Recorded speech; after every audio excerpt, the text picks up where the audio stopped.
to Lisa and Tom, and then they can share their slides, and away we go. But thank you so much.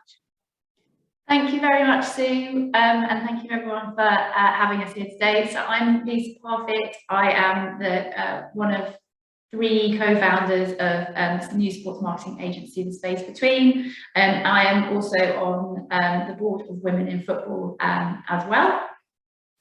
Hi everyone, I'm Tom Gladstone, one of the co-founders. Space Between previously worked at Ended Sport with Lisa and IMG before that. And yeah, delighted to share with you this labour of love that we've been working on for a good few months. Yeah, right, let me just share screen. I can bring this up for everyone. Hopefully everyone can see that. I'm going to unmute myself and say, Tom, you're the first man that's at any women's sport collective event. So there you are, just to sort of throw that in there. What an honour, privilege, thank you very much. I'm delighted. I feel the total fraud. Right, excellent. Okay, so hopefully you can see that.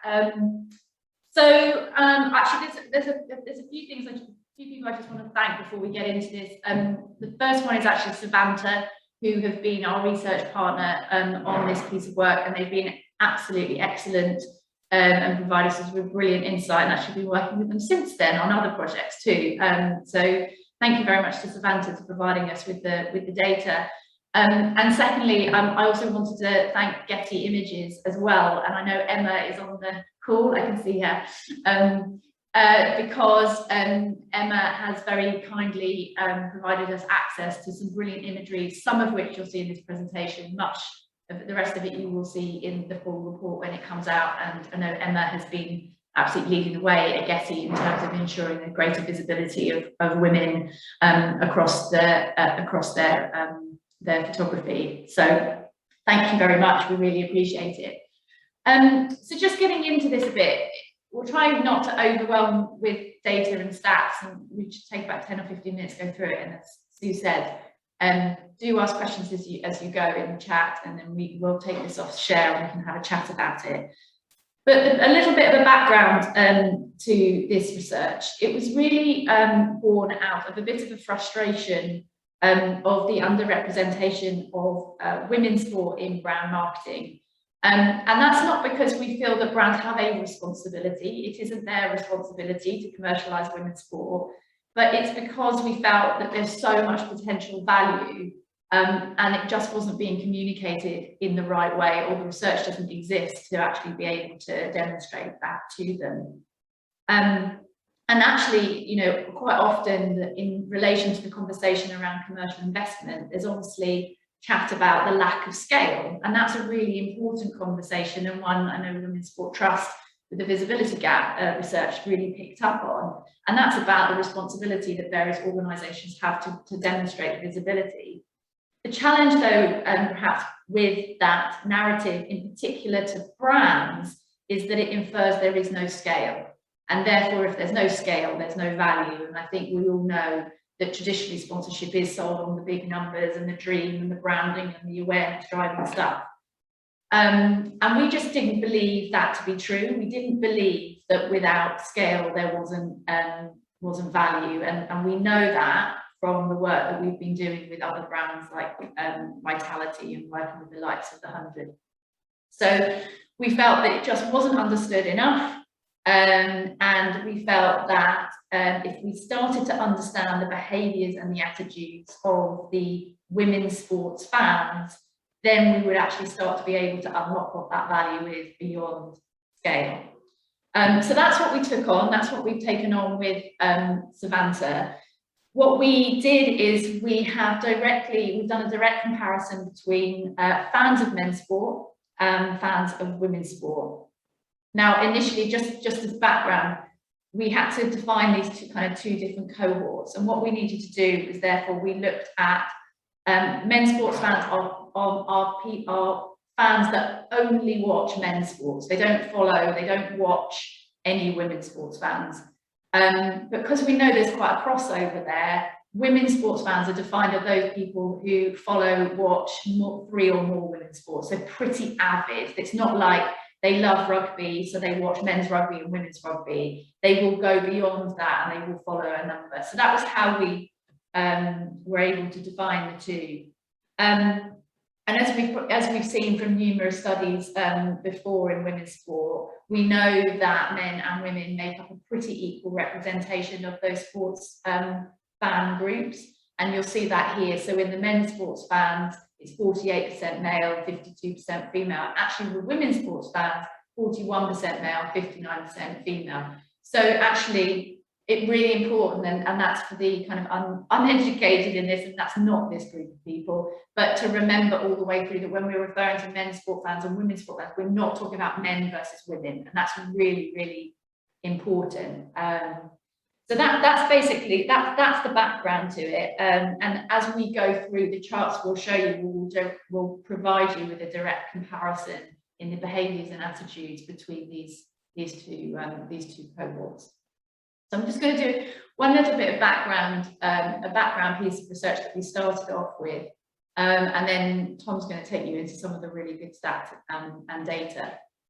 So the first thing, just to kind of, as I said, start off with a bit of context and positioning, is on the current perception of women's sport, because still, sadly, there is a common misconception of women's sport that it trails a long way behind men's sport in terms of kind of being viewed as competitive, professional, and elite. As a little side, I was on a call not very long ago, having just presented a piece of work from what we've done with the 100 and the women's competition this summer. And somebody on that call, who I think was trying to say the right thing, said, well, but let's face it, women's cricket is rubbish, which was quite staggering given what I had just presented. Beth, I know, is on the call, is going to, in fact, Beth and I had a WhatsApp very soon after this conversation. We sometimes sit in a bit of a bubble where we assume that everyone has just come on that journey with us, and the perception that everyone agrees that, you know, it's really moved on, it is competitive, and it is professional. But unfortunately, that does still exist. And don't worry, we killed that argument. It wasn't an argument, opinion he had with data very, very quickly.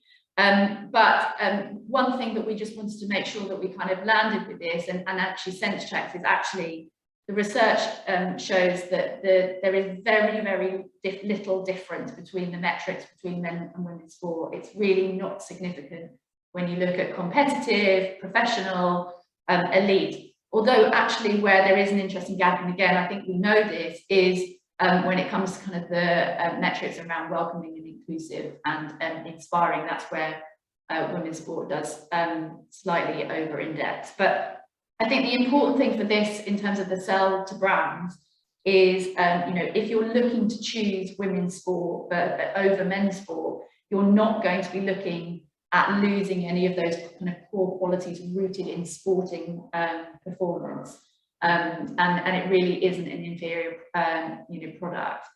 And in the report, we follow on from this, and Beth Barrett-Wild has written a great case study on the women's competition from the 100 this summer, really going to demonstrate the impact of when you present women's sport on a platform like that that is highly competitive, you know, world class.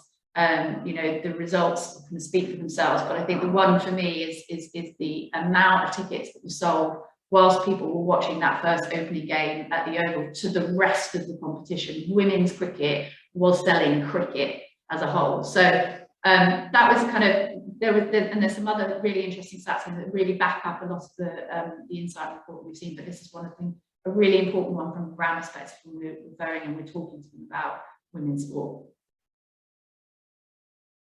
So I'm just going to talk a bit about some of the specific data. First thing I'll do is just give you a bit of a read on what these slides are going to look like. So on the left-hand side, we've got the charts. All the charts are fairly similar in terms of where they're set out. So the black columns are all men's sport fans, and the white, well, green, but clear columns are all women's sport fans. And we're looking at percentages in terms of the differences between the two. This one is specifically about how receptive the two audiences are to brands. And it plays to Lisa's point at the beginning that we wanted to reframe the commercial justification of women's sport by looking at actually, are brands being received any differently? Is there a perception difference in how a men's sport fan will perceive a sponsor in their sport versus a women's sport fan? And it really, really marked. So the good news is that, you know, if you're a brand in women's sport, fans are twice as likely to recall you compared to men's sport fans. And they're considerably more likely to buy your product and your service than fans of men's sport seeing a brand involved in the thing that they care about. So we've got quite a few different stats that we've looked at, whether it's noticing, recalling on the left-hand side, or whether it's consideration, or whether it's talking about brands that you've seen in word of mouth and recommending. You'll just see the general picture is the marked difference and the extent of the difference between having, you know, agreeing that with those statements or not across men's sport fans and women's sport fans. So really, really powerful evidence that actually brands are much more well received within women's sport than they are in men's sport. That's equally consistent when you get to brands that are sponsoring your favourite sports league or team.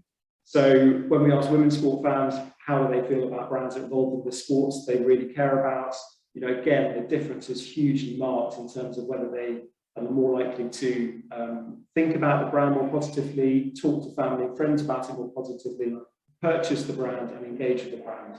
Again, these are really marked differences, and they all play to that, you know, real commercial element of women's sport is arguably much more effective as a platform for brand sponsors to connect with an audience, because you're much more likely to resonate, be remembered, and have a lasting impact with that audience. So this feels like it's really powerful stuff to substantiate why women's sport is a really compelling opportunity for brands beyond getting past the reach conversation, the scale conversation, but into the actual ability to affect change in perception in the minds of the people you're trying to connect with through the sport.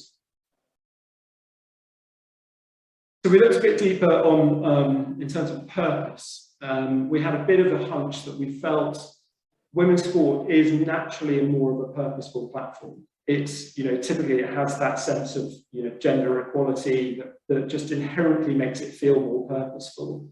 But there wasn't really any research into whether that message was received by the fans, the consumers more, whether they were, you know, more receptive to purposeful messages. What was certainly clear in the research that we've done is that the fans of women's sport exhibit a much more progressive and purposeful sense of what's important in society, put a higher bar on these things like, you know, equality, health and well-being, sustainability, but also that they have a higher expectation on brands, and that brands should be playing a role in addressing these societal issues. So again, you'll see the marked difference between men's sport fans and women's sport fans. The stats call out 50% of women's sport fans strongly agree brands should act with purpose, try to make the world a better place, compared to just 20% of men's sport fans. And that is just a ridiculously large difference between the two. So we think, you know, the women's sport inherently is more purposeful, and the audience that you're able to talk to and use as a platform for your brand purpose, the audience is more receptive to that kind of messaging as well. So it's kind of a win-win situation in terms of women's sport as a purposeful platform. And again, this more reinforcement of that point around purpose, that, you know, we put here, with great sponsorship power comes great responsibility. So there is that expectation and opportunity for brands to be more purposeful in using women's sport and being rewarded for doing it. The outtake from the audience, you will be talking to an audience who values those things more and actually uses those things to inform their purchasing decision making and how they think about brands. So, for example, when choosing a brand, 40% of women's sport fans deem it very important for the brand to reflect their values. That's far beyond the score for the men's sport fans. So, as you'll see on the chart, the things that men's sport fans and women's sport fans value when they're thinking about choosing one brand or another are generally the same. The trend is kind of from top left down to bottom right. So they do value quality, trustworthiness as the most important things. but the difference and the emphasis that they put on those things is very different. It's far greater emphasis on the women's sport fan audience for things like sustainability and reflecting my values, some of the more purposeful and progressive elements and factors in decision making. And then we wanted to look at how the narrative that brands use women's sport for could move on from gender equality. And we know there's far more that you can use women's sport for in terms of a narrative platform. And we just wanted to unpick that partly as to see, if you were a rights holder targeting a brand with specific emphasis on sustainability or on community or on tech, is there any difference in what we're seeing between the perceptions and attitudes among women's sport fans that mean actually women's sport would be really strong if you're a tech brand, for example, trying to considering a sponsorship. So when it came to eco, what we found was that women's sport fans overwhelmingly place greater importance on the environment and sustainability. So that's both their sense of society's collective responsibility to the environment, but also the expectation that brands will be part of those kind of solution to the environment and sustainability problems. They also exhibit far more sustainable, environmentally minded behaviours. For example, taking alternative transportation to work, buying local produce and reducing energy consumption. So all of these just feel like they're clues that if you're a brand thinking about sponsorship, then you might look at women's sport if environmental sustainability is a key message you want to land. If you're a rights holder trying to target that sector, an energy sector or a sector where environmental sustainability is a hot topic, actually there's probably some really powerful evidence that you can take to that sector that women's sport audience is the one you need to connect with, because they're the ones who are really motivated by these things. When it came to community, we found that the women's sport audience project themselves as a much more connected community, much more supportive of each other, feeling a strong connection with other fans of the sports they follow far more than the men's sport fans would. And 21% more likely to believe they have that strong connection. So a real sense of community at the heart of the women's sport audience. We also found that 81% of women's sport fans agree that it's important that brands play a role in community compared to 61% of men's sport fans. So again, it's not just that they inherently have this community focus, it's that they expect brands to play a role in it, which feels like an opportunity, an open door for sponsors. And finally, on tech, women's sport fans seem to be much more tech savvy, more likely to see technology as a driver of positive change, but also being wary of the potential detrimental effect on society. They're nearly 3 times more likely to value innovation when choosing a brand compared to men's sport fans. And 70% of women's sport fans believe technology is a driver of positive change compared to 46% of men's sport fans. So this really feels like it's just the tip of the iceberg in terms of the different specific interest areas that you could investigate further to identify how there is a compelling difference between the women's sport fan audience and men's sport fan audience. And actually in the research, we have a few different case studies. From a purpose perspective, we have one from Vitality. And actually in this section, we have one from Liz Brooks, who's Director of Communications at Venturi Racing. And what's interesting about that is Venturi Racing is not a women's sport. It doesn't currently have female drivers. But as I'm sure many of you will know, the principal is Susie Wolf, whose focus and attention has always been around gender equality and women in racing, and of course it's Formula E as well, so there's a real focus on environmental. And what's really interesting is, as a result of those kind of overlapping focuses on diversity and inclusion, technology and the environment, they have a completely different profile of fans to the rest of the teams racing, and particularly from Formula One as well. And that's where partners like HP Enterprises have come in and really valued that different type of audience and ability to be able to talk on those different topics, as well as tech and innovation as well. So we went away from women's sport, but just to look how that actually can impact across other sports as well that aren't specifically women's sport, if you're looking to evolve and bring in new audiences as well to your sports, which is really interesting. And some great words from her.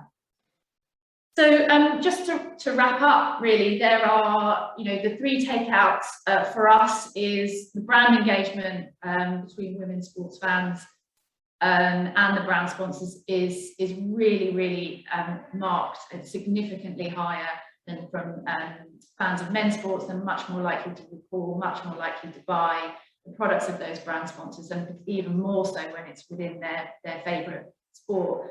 We've seen that firsthand with the kind of engagement that Vitality gets in netball, for example, is a really, really good example, and one where, again, community is really a differentiation for that fan audience. The women's sport fans are more values driven and purposeful, which then goes to influence their purchase decisions. They're more environmentally conscious, tech savvy, and community minded as well. And there is an expectation that brands should be operating and making impact in that space. And the outtakes are kind of across the industry, really. It's for us, it's so important that the value of women's sports fans starts to focus on the beliefs and attitudes of the fans, and we would welcome the industry to spend more time on insight like this. I think it would be fascinating to look at it actually by sports and start to see what different fan behaviours and attitudes exist within women's cricket fans, within women's football fans, and brands need to understand that there is huge value to purposeful messaging and the ability to really be rewarded for that within women's sport. There's even more value and opportunity for current sponsors. I think a little bit of a frustration sometimes that the focus is on gender equality, and many do get into it for that reason, in terms of kind of positioning themselves as gender inclusive. But there is so much more opportunity there in terms of talking about innovation and products and environment, sustainability. And the last thing is we think it's really, really important to start using data and insight like this to start selling women's sport by the audience, rather than what we have often seen with proposals, which is packaging in number of followers and social channels from the men's side of the game, or rights to kind of boost the value of the package. Actually, I think that's really detrimental to how women's sport is sold, and I think selling by audience, that is really where the value is, and the way that we would be recommending going forward. And we, as last thing is to say, we are launching this on Monday. It's going to be free. It's going to be available on the website, and the reason behind that is obviously it's good for us, but really there's no point in us holding on to this. Like the importance that we place as an agency on women's sport is absolutely up there with everything else. It's a personal and a professional objective of all of us. So there's absolutely no point in us holding this, and we would recommend and we hope that people use this to further women's sport, and we can continue the commercial momentum that has already started. That's us. I will stop sharing. Thank you so much, Lisa, and to Tom too. Really appreciate that. I would just ask, if I've got loads of questions, I need other people to ask questions, so it's not just me asking questions, but if people are happy to, I'm going to change my gallery view so I can see people. If people are happy to take themselves, if they're not eating their lunch, and if they are, that's fine. But it'd be nice to see faces if we can do. If people are here, do come forward. If you're not eating your lunch, nice to see a face. Just makes it feel a little bit more secure. And if you've got questions, then please do. A fantastic point there from Jacqueline in terms of, I guess, that changing insight in terms of what's driving consumers is really interesting. I did wonder when you talked about the the kind of very tech savvy female fans of female sport. Is that because we need to be, because we've got to go and find it in all those different places? We've got to stream it because it's not on free to air. But that's probably another. We need to be a bit more tech savvy in the first place to be able to enjoy it, don't we? And then Sian mentioned in terms of the research that the Sports Innovation Lab have done, and I guess there's a piece around the fluid fan and a different fan. I don't know if you've seen that or if you had comment on that. So the research that they've gathered and shared. I don't know if you're aware of that. Yeah, aware of it. It's on my list to dig into. I haven't had a cursory look at it so far. Excellent. Does anybody have, if you've got questions? I know for one, I've been in 2 conversations this week with sports organisations around selling women's sports. So I know for one how useful it'll be for us and the work that we're doing too, and definitely does counter some of that argument in terms of scale and numbers and so on. But I don't know if other people have questions. I will. Lindsay's raised her hand, I think, or she's. Hi, yes, I have. I thought I would just say instead of typing. Very simple question, just interested in, I guess, the size of the pool that you researched with, and if there's any insight perhaps onto the type of sports that you were talking to. I assume it was a wide range, but was there a prevalence of any particular sports? So the sample size was 500 people. Would love to have been broader than that, but felt that gave us a decent, robust audience. And in terms of the specific sports they were interested in, it was very broad, so we didn't narrow it to any particular field. So it was just an open questions around the number of sports they're involved. They follow. We do have the specific breakdown of the sport, so I could dig that out for you to find out if there's specific sports you'd like to understand, whether the interest levels. But we do have the breakdown. That's great. I think I'd be interested to see what the male sports fans were supporting versus what the female sports fans were supporting. Yeah. And the other thing actually on the sample size is. To Tom's point, is ideally we would have liked to have done more, but it's something that we were investing in ourselves. But I think the key thing is that there's really no data here where it's just marginal, other than actually in terms of the attributes of women's sport versus men's sport, everything is incredibly marked in terms of the difference. So I think if it had come back and it was really close, we would have said, okay, we probably haven't got a big enough sample here, but actually it really is quite significant. Differences. That's great, thank you. Thanks, Lindsay. Kate, do you want to ask your question there? I mean, if we know the answer to this, we could solve it all just on this lunchtime call, couldn't we, really? Oh, God. Yeah, sorry about that. I guess the question is, in the past, some sponsorship decisions have been made on the fact that women's sport is a worthy cause. So given all of these fantastic findings, how do we change that perception of it being a worthy cause to being a very viable commercial deal? I mean, I think the starting point is a lot of this is grounded in trying to substantiate that commercial opportunity, and that's why we led with, okay, how do brands resonate with the audience, more deeply because of their involvement in women's sport compared to a brand involved in men's sport. So we're absolutely trying to anchor this in the commercial benefit that there is for brands entering the sport. You will be much more powerfully received by the audience. So I think that hopefully helps frame the argument as one where this isn't a benevolent investment. You should only be investing in women's sport if you strongly believe it's as much benefit to you as a business as it could be to broader society and your consumers, and doing not just doing it because it's the right thing. Yeah. And I think that's the thing, is the metrics perhaps in those proposals that we're seeing on women's sport, they do lean into being more worthy as, this will feel good and it will position you very well. But actually, to Tom's point, we want to really ground this in the impact that it will have and the difference that you will see and be able to measure between, within this particular audience. So I think, yeah, it's about making sure we've got very, very solid business cases. Thank you. Alison Maitland had your hand up, but I can't see you anymore. Are you still on the call? No, I was actually putting my thumbs up to Kate, saying actually I thoroughly agreed if we could solve that, and I put my hand up. So no, I'm good, I'm listening, thank you. Lovely, thank you. Beth, from Two Circles, do you want to ask your question? Then Sean, I'll come to you afterwards. Did you mean me? I didn't. Sorry, I'm looking at the wrong names here. I'm so sorry, Emma. Sorry, Emma.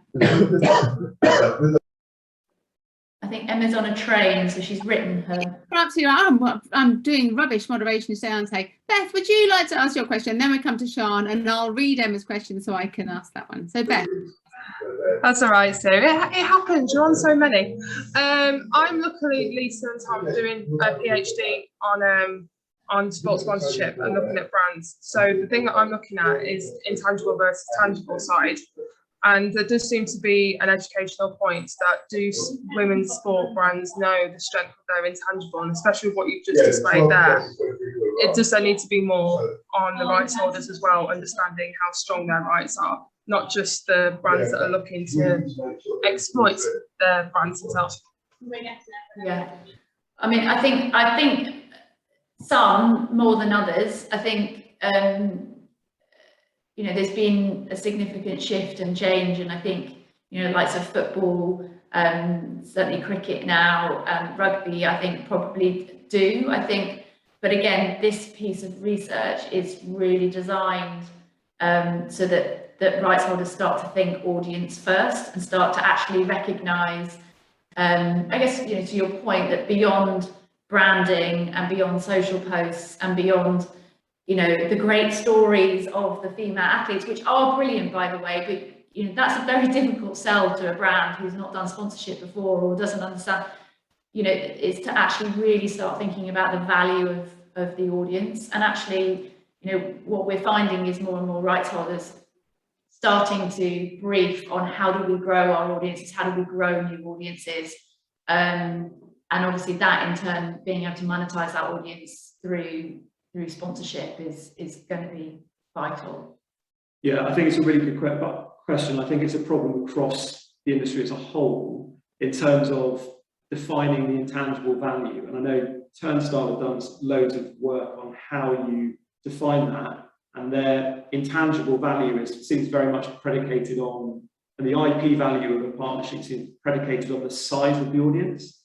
And I think what that misses is the avidity and the depth of feeling that an audience has. And I think that's where, you know, the stat around how well received are brands in women's sport versus men's sport, there's nothing that's capturing that women's sport fans are valuing brands being involved far more deeply. So I think it's the avidity of the audience which plays into the intellectual property of the sponsorship opportunities, which is currently not being factored in. I think the intellectual property is being too much indexed against scale rather than quality and depth of interest and passion.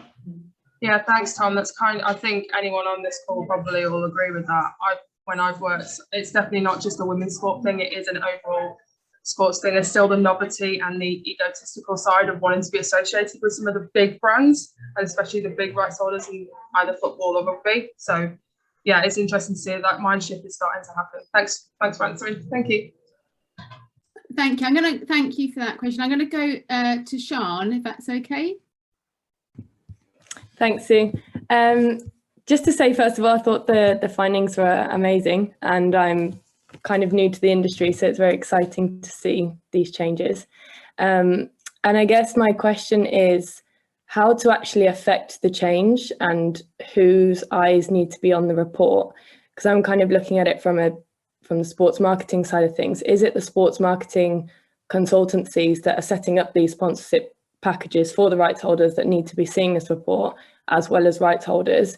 And how do we actually get that in their hands? Because I'm worried that, I don't know, a report like this can get a lot of media attention to start off with, and then everyone goes, yeah, great, that's a great idea. And then the people who are actually putting these sponsorship packages out there or making the decisions might not actually see it.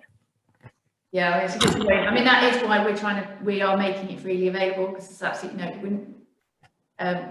no reason for us to hold it back. Yeah. The report that comes out next week will have even more in it, have more data and insight, particularly in some of those specific areas around community and tech and what have you.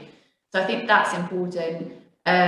I think it is both. I think it's rights holders and brand agencies. Brands aren't going to pick this up directly. Like, we're realistic in that. Brands have many jobs to do.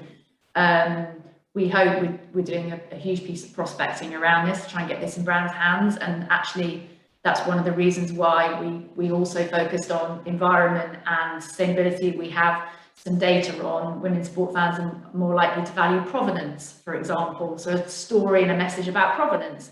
There's plenty of gins out there at the moment touting provenance, you know. So we've actually gone to different brands, and I think over kind of a few hundred different brands we've selected different. So we've made the point about brand engagement, but we've also made a very specific point about something relevant to their brand, because I think unless you talk in that language to them, not going to pick it up. But ultimately it's going to be the sports, you know, marketing agencies and the rights holders who are in market that need to use this data. The other thing I was going to say is that we presented this to DCMS this week as well. So DCMS at the moment, the sports minister Nigel Hudson, who I think is the only one that kept his job the other week, he had set up the Women's Sport Working Committee during the pandemic, because he's made it his focus to ensure that women's sport thrives and comes back from the pandemic better than it went into it. And we presented it to them, and again our recommendation is that the government needs to ensure there is more data and insight available to be able to support the industry and rights holders in demonstrating the commercial opportunity. Yeah, I just add that I think the value in this report and our intention with it is not that it's the definitive kind of data on this subject. It's very much the starting point. Hopefully there's useful data in that will be actionable, usable now. So rights holders can put it in sales decks and go, look, there is a genuine difference in the value of our audience. But it's much more to reframe the conversation, to give rights holders and women's sport organisations a different way of articulating the value that they can have for brands, and hopefully prompting further research, further kind of data specific to the individual sports, which really build on this way of thinking that actually we need to investigate the quality and the value within the audience because of the things they believe about the sport and about society more broadly, that we can help brands act on. It's really that mindset shift in how we think about value, rather than this is the definitive report on it all and here's the data that is now what everyone will use. I think this is hopefully just a prompt and a kick for the industry to start going that direction a bit more. Thank you. It's interesting as well, isn't it? And to Kate's question about good case study, are there case studies around this?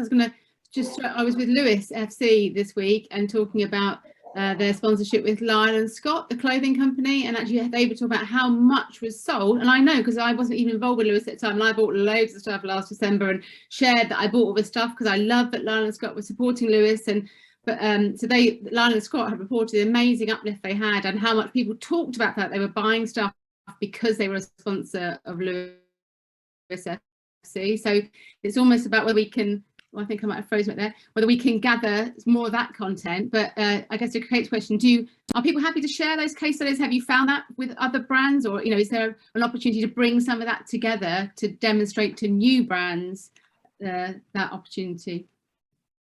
Yeah, I mean, we have, I know I've said them a few times, I don't want to wear them out, but we have seen it with Vitality. Given the size of the sponsorship portfolio that Vitality has, ranked number two is women's sport that Vitality are most closely aligned to and have greatest awareness with. So, and in terms of the brand attributes, women's sport fans, and in fact, we actually tested a number of brands in this piece of research as well. And women's sports fans versus men's sports fans hugely over-indexed in terms across all of the brand attributes. They're much more likely to think that they offer rewards. They're much more likely to think they're a purposeful brand. They're much more so across all of their key brand attributes.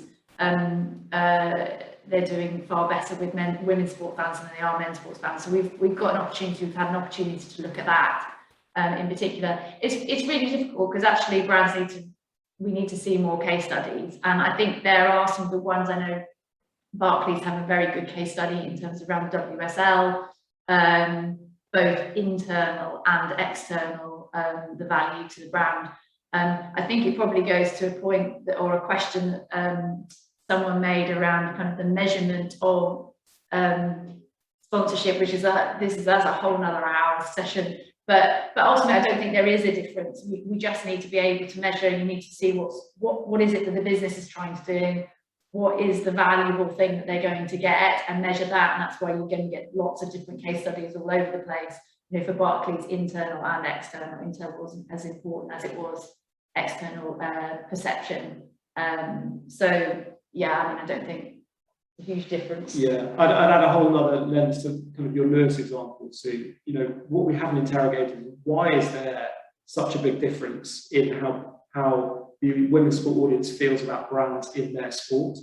And we've got hypotheses and kind of guesses about why that might be, linked to how sponsors are actually much more fundamental to sports existence and the sport flourishing in women's sport than they are men's sport. I think men's sport has gone far away from that patronage of needing to rely on sponsors, and therefore sponsors are discretionary. They exist, but if they weren't there, nothing would really change. We wonder whether actually within women's sport there's such a greater need for the sponsors to be involved that carries through in the audience perception. There is a bit more of a sense that actually these brands are playing a fundamental role in the thing I care about, and if they weren't there, that would be a real problem. And maybe that's why they're getting, you know, that extra credit. That's another whole research area we'd love to explore, is why is there that sense of that difference in the positivity felt towards brands in women's sport. Brilliant. No, it's fascinating, as you say. Another few hours, another few thousand people to research. You've obviously both been in this area for so many years. Is there anything from the research that really surprised you, or clearly you asked the questions that you were hoping for the answers that you might get, but is there anything that you surprised? And one that leads a little bit, I was looking at something I always keep citing, the Nielsen research in terms of women's sport being seen as more progressive and more all those things. And it didn't feel as exaggerated in the first diagram that you shared in terms of professionalism and the positives of women's sport versus men's. Women's didn't seem to stand out as much in those. Yeah, you're right, actually. I that's probably one of the areas I expected to see a bit more in terms of the inclusivity and welcoming, because we do know that well, we've always talked about that as being quite a differentiator. I mean, only this weekend I was talking to somebody who went to a women's football match and was just staggered when the players walked around the pitch with taking selfies and signing autographs. Like, yeah, we know that. So yeah, actually I probably was surprised, but equally, good to see how equal it was across, and actually just how the products moved on. And I suppose it's a reminder really that we don't want to lose some of those things that does differentiate women's sport. I think there's something else, but probably just the how marked the differences were, and how there wasn't anyone that bucked that trend of showing a difference. That it was just across the board, every single question there was that marked difference of the women's sport audience being more purposeful, more progressive, expecting more from brands, being more positive to brands. There was no anomaly within that. I was a little bit, we haven't included it in here, because we asked generic, before we said, we asked fans about how important it was for brands to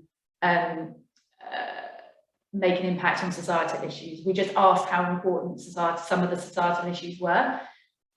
I don't know if you've got it.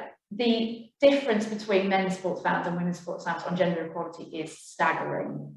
I want to say it was about 20% of men's sport fans that it was important to strive for gender equality versus 90% of women's sport fans.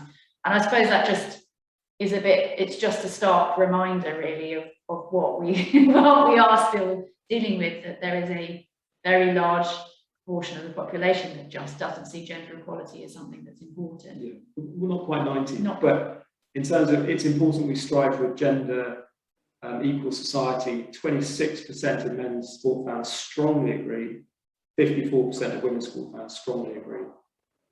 And then I think when you add agree into it, the women's sport fans kind of almost get to 100%. So it's that for me was, aside from everything else, it's kind of a bit of a stark reminder.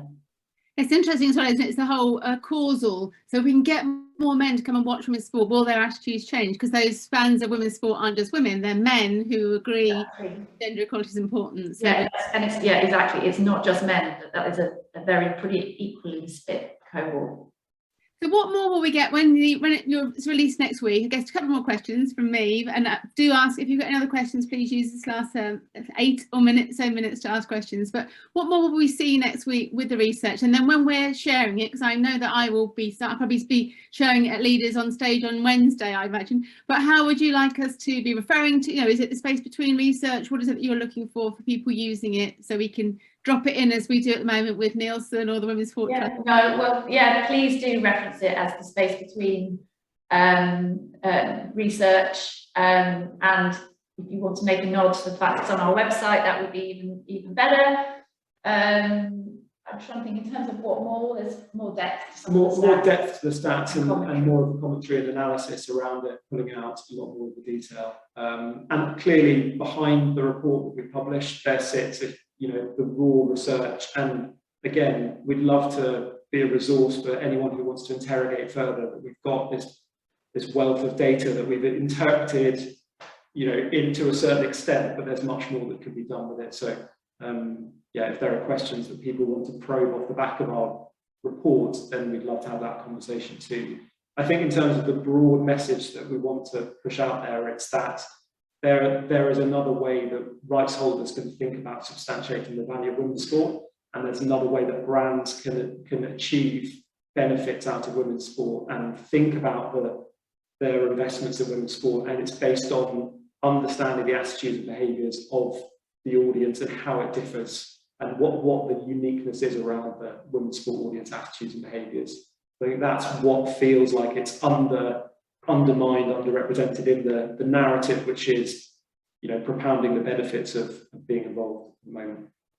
And I'm clearly grateful to you for presenting this to us, but just for doing it in the first place, because the more that we have, the better it is, and the more more ammunition almost for us to go after things. If you had someone came to you with a lovely pot of money to go and just do more of what you've done, what would be the key area you think that you'd like to go into more depth with if you had that opportunity? I haven't got the budget, by the way, I'm just asking. I mean, I think probably doing a bigger sample would be great. I don't expect necessarily to change, but it would be good to do a bigger sample.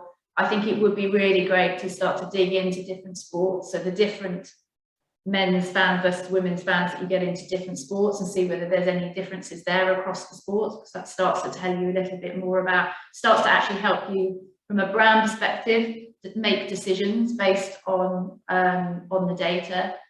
I think I'd like to dig into some more of the different I suppose attributes of different brands. So we've done tech and we've done environment, but I think there are loads more in terms of how we can sell to different brands and different brand sectors. Yeah, I think for me it would be interrogating that question of why is there that difference in the way that brands are perceived by the different audiences. What underpins that? Excellent, and thank you. And then, as just said kindly, once we've digested the report, Getty, we're really happy to share some of the insights, the true insights, which they might complement what you're sharing too. So I think that's it. I do feel that generally with sport, it does feel as quite collaborative. If your research can feed into others, and gradually we're all putting this story together, aren't we? That we're all have the same ambition, but in different areas. So thank you so much for giving us a preview of that today. We look forward to seeing the full report on Monday, and obviously we'll push it out to everybody. We'll send a copy of this recording, but we'll also send the deck and a link to the research for next week, and obviously we'll push that out in our newsletter as well too. But thank you so much for your time. Really appreciate your pulling that together for us, and we'll also share your contact details, so